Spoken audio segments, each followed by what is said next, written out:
Welcome back to Oracle TV, coming at you live from the heart of CloudWorld Tour London. And if you weren't with us earlier today, I'm Kendall Fisher, your Oracle TV anchor and head of Oracle Video. And I am here with the one and only Christian Horner, Oracle Red Bull Racing team principal and CEO. Thanks for joining us. Pleasure. We just came hot off the keynote stage. I mean, we ran over here. Absolutely. Yeah, Absolutely. You did great. No, thank you very much. Do you get nervous in front of all those people? Well, I couldn't see them, so it was. Not I know. bad. I felt the same way. But great to meet Gary Neville. He was a very famous football player from in the UK, from Man United. So good to see him. Yeah, it was super exciting, and the crossover between football and Formula One was pretty interesting to hear. Well, I think in all sports, there's always a commonality about it. It's about people. It's about teams. It's about sharing goals and having ambition and going for it. Yeah, well, if you didn't catch the keynote, you can catch it on demand.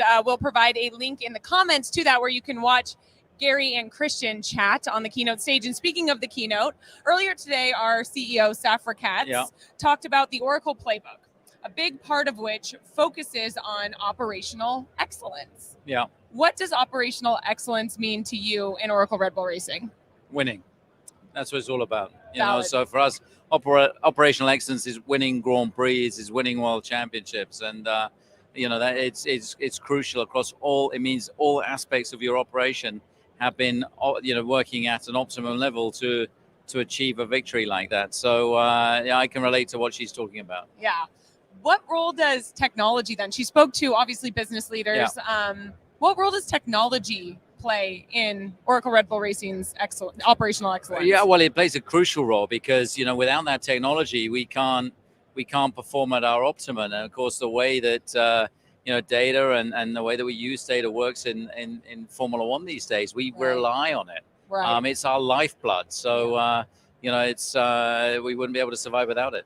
Well, as fans who've been watching this season, I mean, you exude operational excellence, especially in the way that we are currently dominating the season.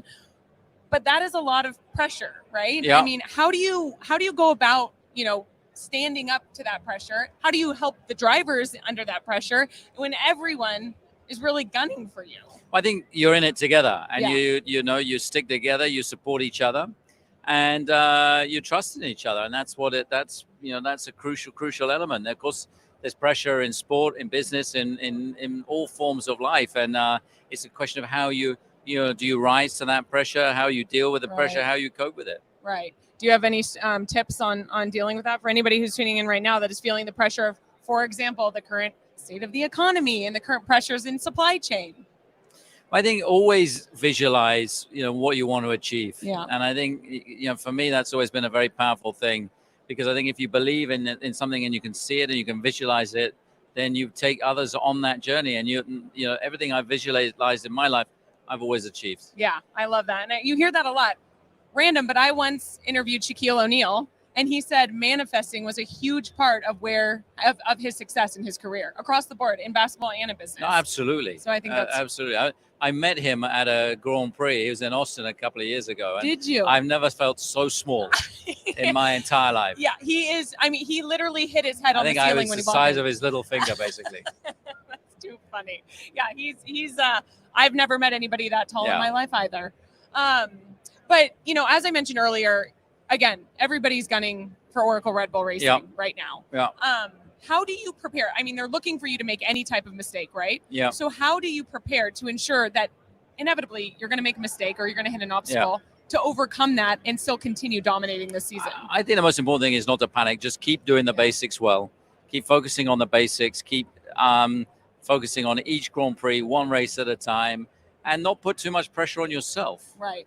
So that the championship tables will always take care of themselves. All we can focus on is one session at a time, one race at a time.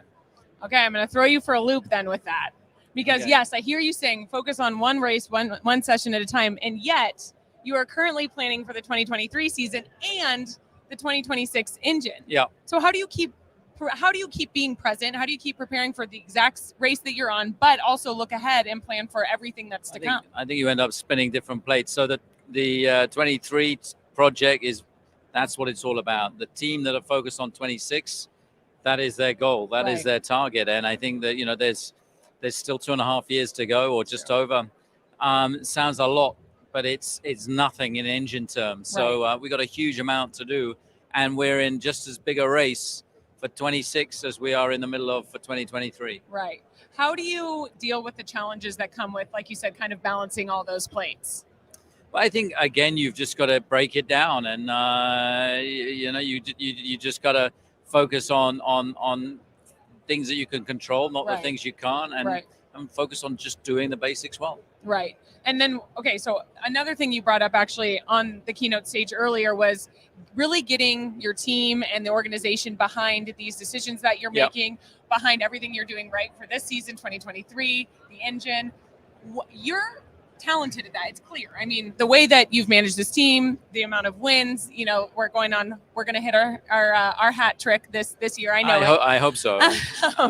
But how do you as a business leader do that? You're very good at it. So what advice do you have for everybody that's watching right now? Well, I think you've got to, obviously you've got to rely on sound information and data, but you've also got to follow your dreams. Right. And, if everybody thought the same, everything would be beige. Yeah. And I think that we need, for me, my motivation is, nobody can tell you something's impossible. When somebody tells you something's impossible, it gives me even more motivation. Absolutely. To go out there and achieve the impossible. You mean like designing your own engine? Your own engine against Ferrari, Mercedes, Audi, you name it, Renault. Yeah. But we can do it. We're going to apply all the same culture and DNA to what's made us successful with Oracle Rebel Racing. Absolutely.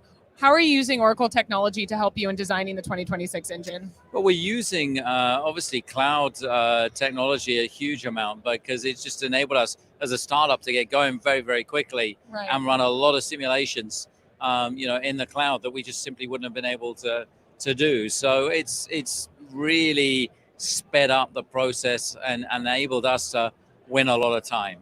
So you run all of your race strategy runs on OCI. You were able to increase the amount of simulations you've done by 25% over the past couple of years, which means that you're increasing the amount of data you have to then make decisions.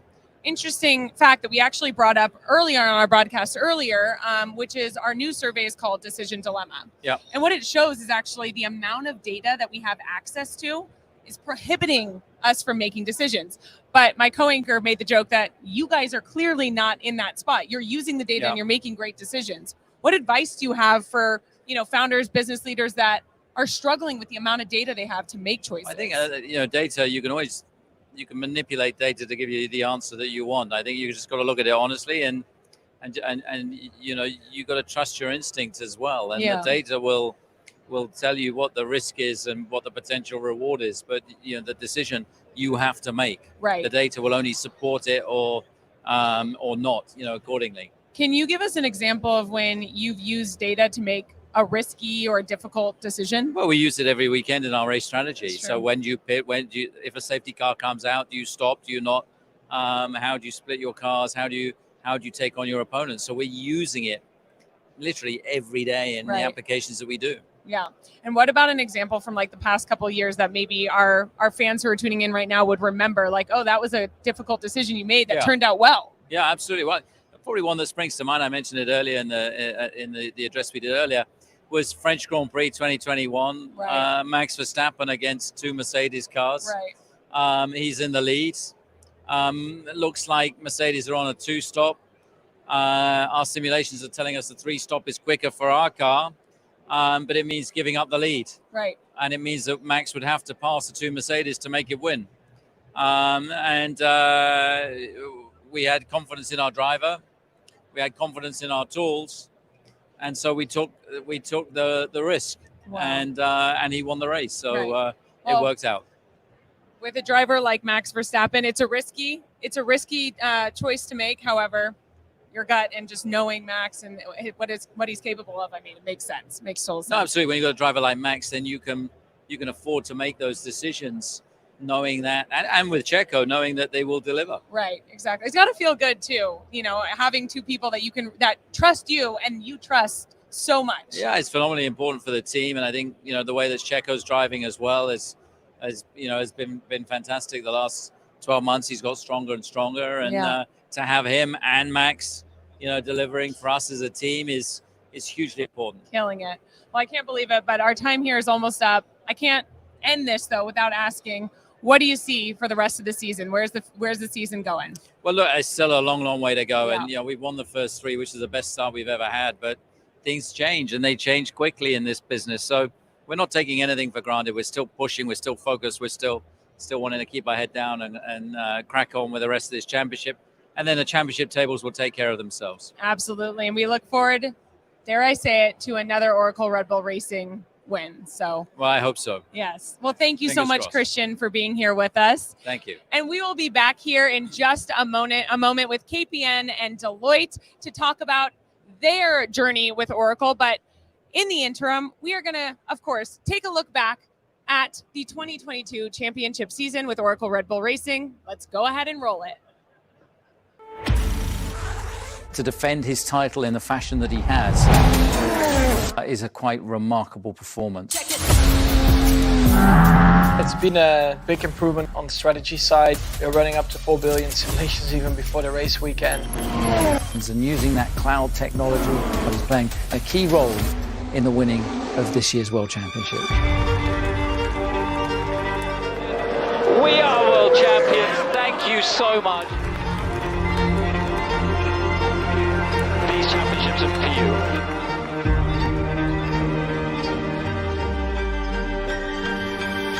Ever since we've put the logos on the car, we haven't stopped winning.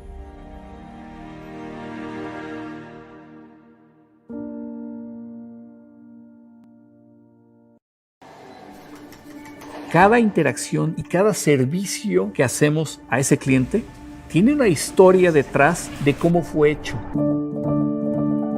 Grupo Bimbo es el resultado de compañías que crecieron orgánicamente y otras que se fueron integrando. Que el área de tecnología tiene una misión gigante hoy en día, que es transformar la empresa, hacer que los siguientes 75 años del grupo sean tan exitosos como los primeros 75.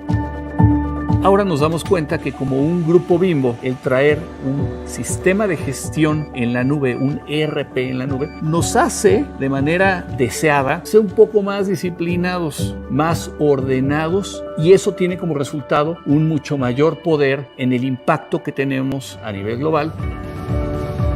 Y eso lo permite justamente la estandarización, la adopción de una herramienta punta a punta, que nos permite tener esa visibilidad de dónde están pasando las cosas y poder ser mucho más rápidos para reaccionar justamente con ellos. Eso es magia, eso es alimentar un mundo mejor, eso es lo que queremos hacer en Grupo Bimbo con la ayuda de Oracle.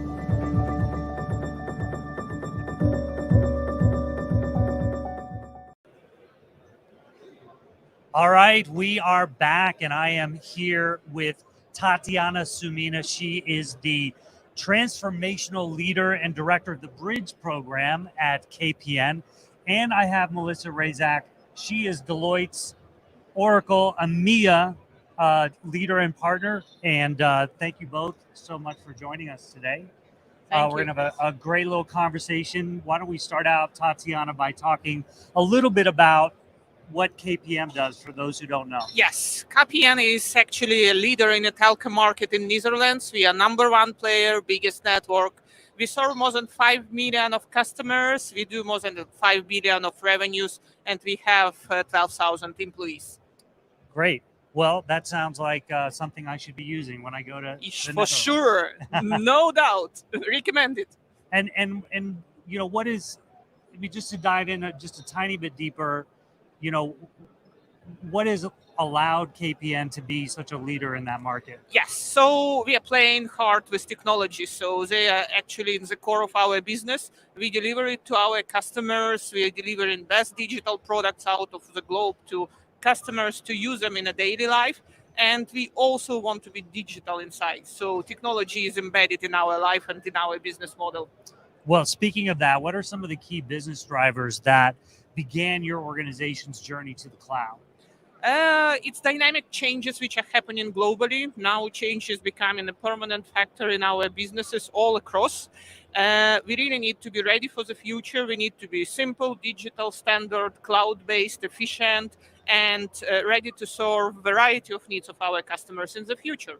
It sounds like a typical transformation that we're hearing Massive. across many industries. And not typical, I call it technology-enabled business transformation. So they come together. You cannot do one without another one. Got it. Well, Melissa, you have many, many years of experience in helping organizations drive just these kinds of transformative initiatives. What are some of the key business challenges that companies like KPM are solving for in these various digital transformations? So what we see as one of the key challenges they're solving for is improving their processes, getting better data analytics, data insights. But I would say some of the key challenges that you see in these organizations is ensuring they spend enough time on change management. It's a different way of working in a cloud. So you really need to try to stick to standard and follow a new process, a new way of working. So it's getting the organization to accept that. Secondly is data management, data migration, data governance. So if you really want to transform your data, you need to think about a data strategy from day one. You need to think about what's the governance around the data and where do we want that data to be placed and then what is it going to look like? How are we measuring things? For example, if we want to change the way we measure customer data information, what do we need and how will we transform that? And also having top leadership from the top down at the start of the program and throughout the program. And also you need a Tatiana on your program. What I've always said is having somebody leading the transformation within the organization. So she truly wore a KPN hat to drive the transformation, to make it a better organization, to live to the, let's say, vision that was set out at the beginning of the program. And she challenged the business, she challenged the leaders, but she also challenged us as Deloitte as her implementation partner. It sounds like it's a combination of both the technology part of it, but also the cultural part of it. For sure. Don't underestimate the culture in such a transformation and how you get around that. And that's why the program office and that transformation office needs to understand the company culture and how do I bring the people along? Because without the people, the change will never happen. And Tatiana did an excellent job of doing that. Tatiana, what was the hardest part of that, of getting all these people on board and changing the culture? I think that the hardest part was to get together into a partnership mode. So we have pushed through a heavy transformation. We have our internal company as a stakeholder. We have Oracle as a partner who is delivering us some technology. Deloitte was our partner to challenge and improve the things what we do, bringing best practices out of the world, and structure the teams, focus on efficient partnership. It's still a challenge in some organization, but the moment when you get it, you see new horizons and new opportunities. It's era of partnership. No one can do anything standalone anymore in this world. And Melissa, I'm wondering too, like how much do you have to keep, does somebody like Tatiana and Deloitte, how much do you have to keep selling the benefits along the way? Because it does get hard. It does bog down, right? So it's like, don't remember at the end of this, here are the benefits we're going to achieve. Yeah, so it is important to identify the benefits at the start of the program, creating a value stream, let's call it for that, and continue to repeat it because people will lose sight of that because they're frustrated, they're tired, they're overworked, worn out. The change is not what they expected it to be. They don't see it like they wanted it to see. But I will say, after a year, after the transformation, they will start to realize, wow, now I see what's happened. But you have to keep repeating the benefits. Maybe not everybody will want to listen to you, but keep on repeat. Same as the vision, repeat the benefits, why we're doing it. Right. Tatiana, how in particular has cloud helped in overcoming some of the challenges that Melissa has talked about? For sure, cloud brings a lot of solutions, for example, helping with the data. So we now collect massive amount of data on various systems, and until it is not well structured, you can hardly use it. So good structure, integrated end-to-end data sets which speak to each other, and real-time data creates a good information for decision making. That's what we were striving for, and that's one of the benefits which is not easy to sell in the organization. It's very difficult to prove that now you are getting better value, better quality of decisions, but we will definitely experience it soon. That's one aspect of technology we've been talking about a lot today, is making decisions with data. Everybody talks about how they have a data-driven organization, they use data to make decisions, but it turns out that, it's more easy to say than do. How do you get there? Data as a story in the organization is still a problem. We evolve, we change the approach, how we deal with the data. We have certain maturity already, but we see also new horizons, because data is actually empowering people to take the decision. And there is for each organization its own balance, which data is required at the top level and which data needs to be accessible by employees in their day-to-day life and work to support, to serve company much better, to serve the customers and so on. So I don't think that anyone found a real answer to a data equation. It's about very, very thin equilibrium which each organization need to find and reconsider with the years, because time is changing and approaches to the data management are also changing. Melissa, what do you think about that? And how have you seen organizations really evolve a culture around data and truly making decisions based on the data they're able to extract? Yeah, the first off is having a good data strategy, especially when you step into such a transformation. What are we working towards? And then having that data governance and also a dedicated team and understanding what sits in the business, meaning finance or the business operations, and what is the responsibility of IT. That continues to be a friction point. We even heard that today. Who owns the data? But that can be owned by different people for different reasons. And also really important is to have the right reporting tools and also the right data scientists who can actually analyze that data. But even having, for example, in the program with Tatiana, Fusion Analytics of Oracle's product, it was a pilot and it wasn't part of the purchase in the beginning, but people got so excited about it. We actually laughed about it, how excited people got. So it is about having the right tools available to make it very user-friendly, easy to access. So you stop away with a significant amount of, let's say, report development, report maintenance, make it self-service. Great. Just to kind of maybe give some advice to some of the people watching out there, what would each of you tell business leaders that are thinking about making this cloud-based transformational journey? I said the one thing already, and you need a Tatiana. I mean, that's the most important thing. You need a transformation leader in your organization that's dedicated to that program. It's really significant. I see too many organizations putting somebody in such a leadership, let's say, difficult, challenging role on top of their day job. Have a dedicated program underneath that and try to free up the key people out of their day job. Data migration, start your data early on. Get that stream up and running, understand what your data situation is and where you want to get to, and change management along the way. And the most important is the people. So Tatiana and the team did a great job of keeping an eye on well-being. Was one of our top risks throughout the program. So people get tired and exhausted, and you need them to drive this. At the end of the day, it's about the people. That's great. Tatiana, what's your one piece of advice? A piece of advice would be dream big. So technology is a massive enabler for many industries. So you really need to find people who will think like this, who will see opportunities in everything what have been released available to the market.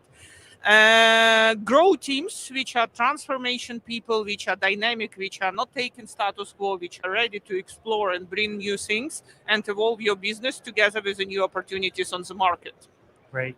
Tatiana, Melissa, thank you both for joining us. Thank you. All right. Well, next up, I'm going to be here with the CEO of Logivity, Jessica Urblad. But before that, let's take a look at how our customer DP World has partnered with Oracle to standardize on their global business and logistics processes in a unified platform in the cloud. And then an important announcement about our partnership with Uber.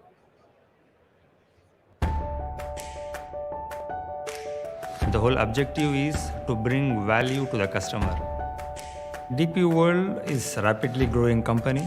It is a port and marine logistics services operator that provides end-to-end services starting from port till to the doorsteps.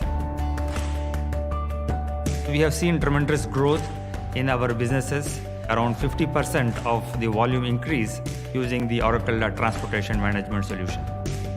It is from order to fulfillment. The predictability and availability of the information is very crucial. Oracle provides that kind of visibility to the customers in terms of getting what they want, when they want, with less cost. Then we also have the warehouses across multiple countries. Then we use Oracle Warehouse Management System to automate the warehouses. So it is very important to have the integrated solution.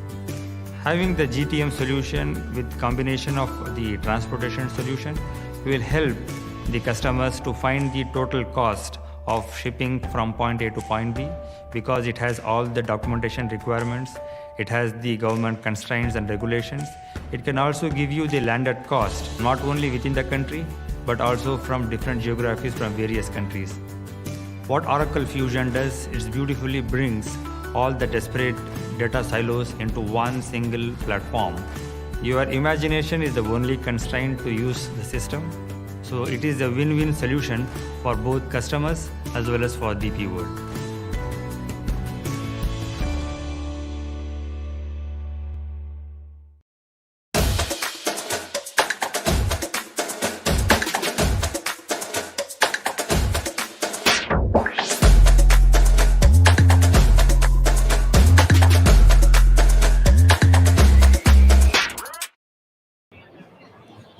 All right, I'm back, and I am here with the CEO of Logivity, Jessica Urblatt. Did I say that okay?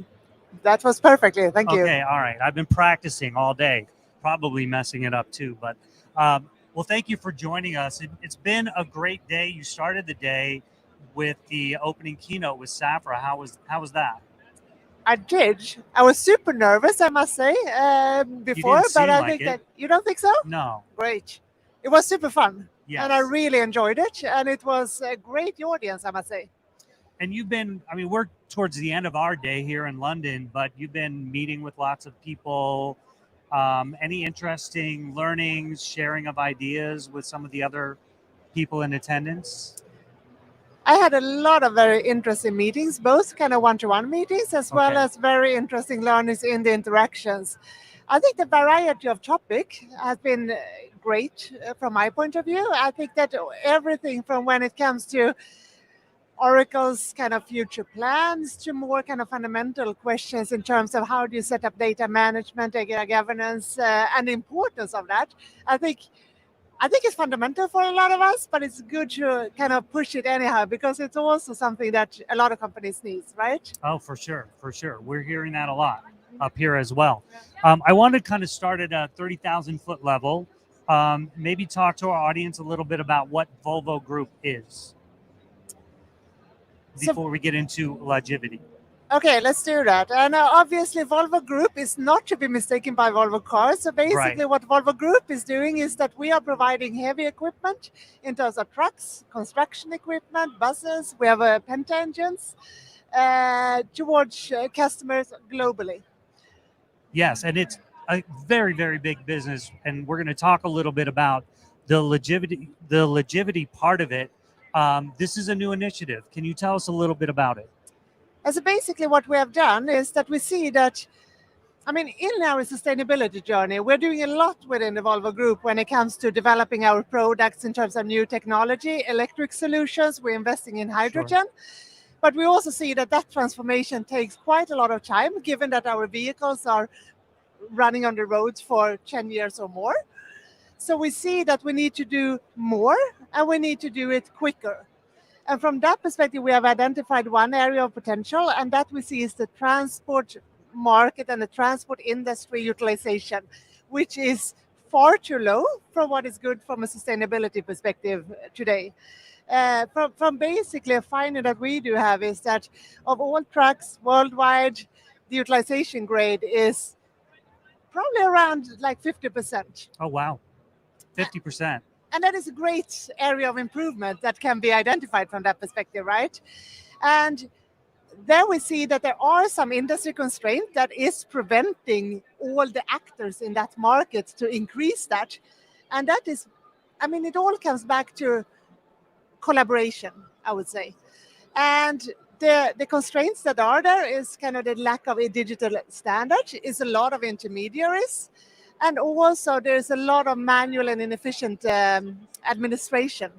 So there we see that having tools and new technology that can bridge that also can open up for more collaboration on the market, which makes that you can optimize on a different level that you have done before. And there we have created Logivity.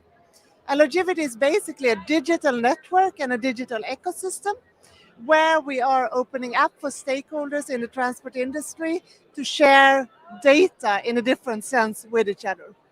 Got it. So just coming back to that original point about 50% utilization, that's trucks and other equipment just sitting around not being used. That sort of utilization? Well, that is one part of it, Okay. obviously. I mean, we have 24 hours in a day. It's Sure. it's not operating the 24 hours. Sure. But it's also the utilization one is filled. It's often not filled to 100%. Then it's filled to less. And then on top of that, you also have rebalancing from when the truck is offloaded to then when it goes to the next assignment, right? Right. So from all of those perspectives, the utilization growth is lower than we want it to be, right? Right. And when you talk about some of the data your this open platform will have, it will be all of these. Your goal is to get lots of companies sharing that sort of data. Is it utilization data, or does it go way beyond that? I would say that we are creating the enabler in Oh, I Logivity see. in sharing data. Then on top of that, we are then building services to bridge this Got it. collaboration gap, let's call it like that. We Okay. do have some services already developed and in operation, but we also welcome collaboration in all forms here, bringing others to develop service based on the network and the data there with it. That's exciting. It is. It feels a little bit like, you tell me if this sounds right, that Logivity kind of feels a little bit like a startup initiative within a bigger company. Would you call it that, or maybe would you frame it a different way? I would say both yes and no. It has kind of originated from an innovation idea. Right. So from that perspective, it has been Feels like a highly startup. agile and highly innovative from that perspective. We are now starting up an own corporation for Logivity as such. Right. And obviously, I think we're still a small player within the large corporation of Volvo, right? Yeah. Well, but that's a safe, nice place to be while also taking a big risk at the same time.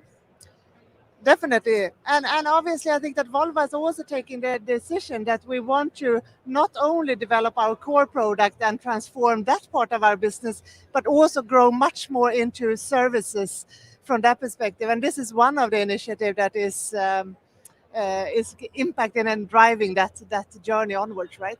And tell us a little bit about the partnership with Oracle and achieving these goals.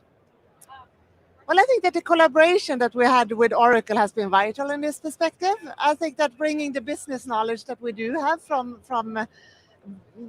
our perspective with your technical expertise has very much been the foundation for building kind of this initiative into a concrete idea. And that also makes that Volvo can be in the forefront, not only when it comes to our core products, but also solving the challenges that we do have from an industry perspective. Sure. And you talked earlier and also in the keynote about sustainability. Can you talk a little bit more about why this, I mean, we know why sustainability is important, but why this is so important for Volvo Group and how Logivity plays into that? Yeah, I think that, I mean, the climate challenge is a challenge for all of us, right? For sure. And obviously, I think it's the challenge of our generation. And so it is for Volvo. And I think we are doing investments in transforming our business, and the transport sector in itself is a big contributor to the carbon footprint that we do have, right? And that is, of course, something that one of our old CEOs used to say that we are part of the problem, so we definitely need to be part of the solution, right? Yeah, sure. And I think that is very much where we are. And again, then coming back to that, the transformation of the products, we are doing great improvements in that, but it takes time. And so we need to work on both perspectives here, both utilization rate as well as kind of improving the product in itself and the technology behind the product. And in the final end, both of them will work complementary, right? I would hope so. I would think so. I mean, you seem to have a passion about this as well. How does that fold into your leadership of this initiative? Your passion about sustainability? Well, that is, as you have identified, that is my key driver in this, because I think that we have so much to do in this area, and seeing where we are taking our planet right now gives me a huge sense of urgency. And that is here I feel that I can truly contribute to make a difference in that perspective. Yeah, well, I hope that you are hugely successful. We can't wait to see the rest of this journey that Logivity and also with the Volvo group that you guys have, and we're happy to be a partner with you on it. Thank you so much for joining us. Thank you. Okay, great. And when we come back, we're almost to the end here, but Kendall's going to be joining me. We'll be taking some of the questions that we have from all of you. So if you haven't yet, please tell us where you're tuning in from. Put any final questions in, and we'll be back in just a minute. So stay tuned.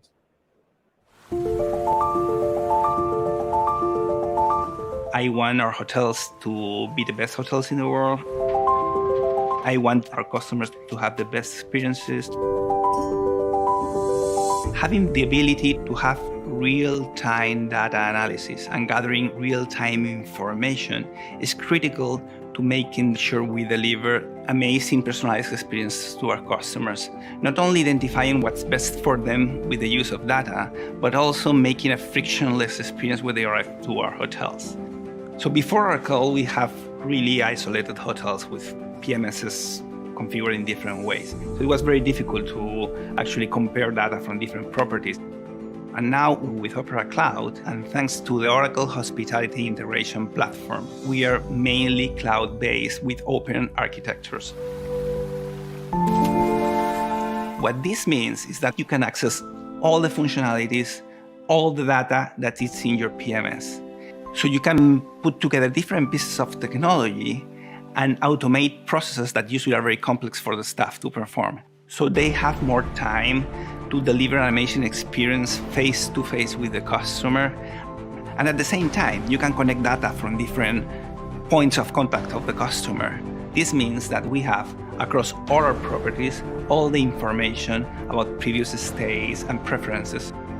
So technology is driving now the personalization of the customer experience, is driving the efficiency of the company, and is driving the resiliency of the company. And that's what we expect from Oracle, the power of technology and the agility it brings to us, and how innovation becomes part of your DNA.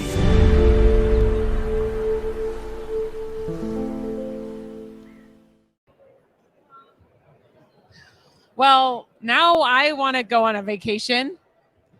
Who wouldn't? I know, that was amazing. Malia Hotels, I mean. I thought you were in that. Who did you think I was? The hotel manager. That's right. Well, welcome back to Oracle TV. We are concluding our second broadcast from CloudWorld Tour London. It has been such an amazing day. We've had so many amazing guests and interviews, and everything's been, so much fun. This has been awesome. It has. And, I don't know, a couple themes pop out to me. The data decision dilemma has been a big thing. We keep talking about data, how data is driving decisions. So seems to be a popular topic. The other big topic we've heard about was business transformation and how businesses are using Oracle technology to bring their businesses to current day, bring businesses more efficiency, more automation, get them in the cloud. That's right. Right? Yes. And speaking of the cloud, we have some comments that have come in from the cloud. I mean, yeah, we have some comments coming in from the cloud right now. But we had a comment come in that I love that I just have to, we have a bunch. So I'm going to go through some of your comments right now. But from Satya Nathan, Satya said, in the cloud, everyone's a winner. Ooh, I like that. I think that might Can be we our new use it? tagline. Yeah. I think we need that. Okay, so some other comments came in. This is from various platforms. We have Miriam said, hello, Oracle from Tunisia. Arvin said, hello, my dream company. That's so sweet. Michael, hi, I'm from Italy. Rajesh said, thanks, Kendall and Fritz. That's really nice. That's so nice. Mundy said, love these ladies, Melissa and Tatiana. Thank you, Mundy. Fernando said, unstoppable Oracle from London to the world. Wow. And a lot of Oracle love there. I know. And I'm actually going to keep doing this. So just to prove to you guys that we are really coming at you live, I'm hopping into our LinkedIn live right now. Let's see some comments that are coming in from LinkedIn.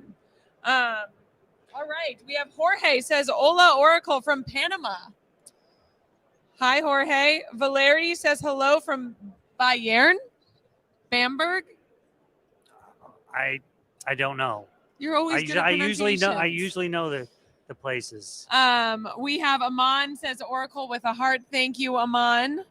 Lots of amazing. Vicky says hello, everyone. Excited to join. Thank you, Vicky. You want to read any of these?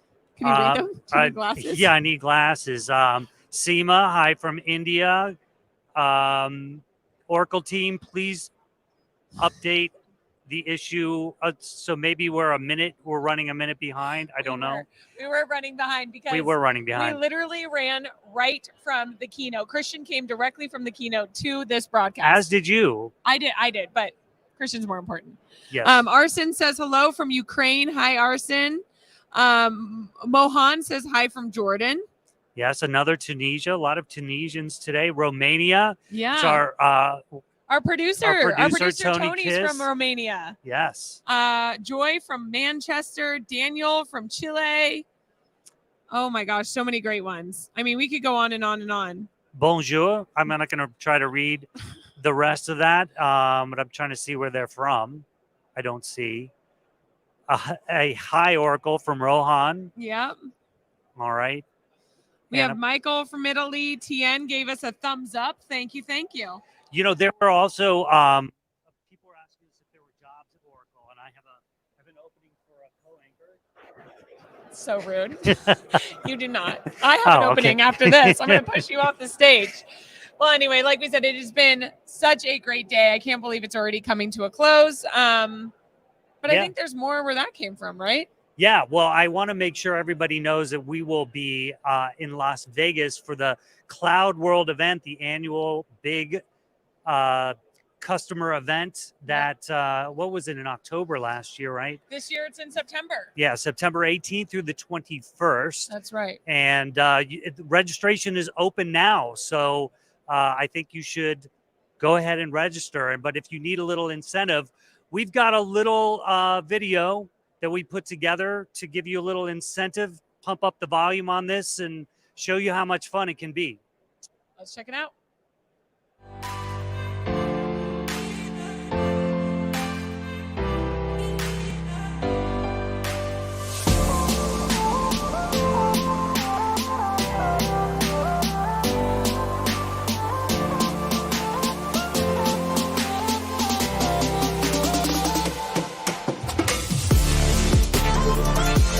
It's like every kid's dream to see what can happen with just a thought, and then now it's this major global event. It's been very informative, really top-notch. Everything's been great. It's not your grandfather's Oracle.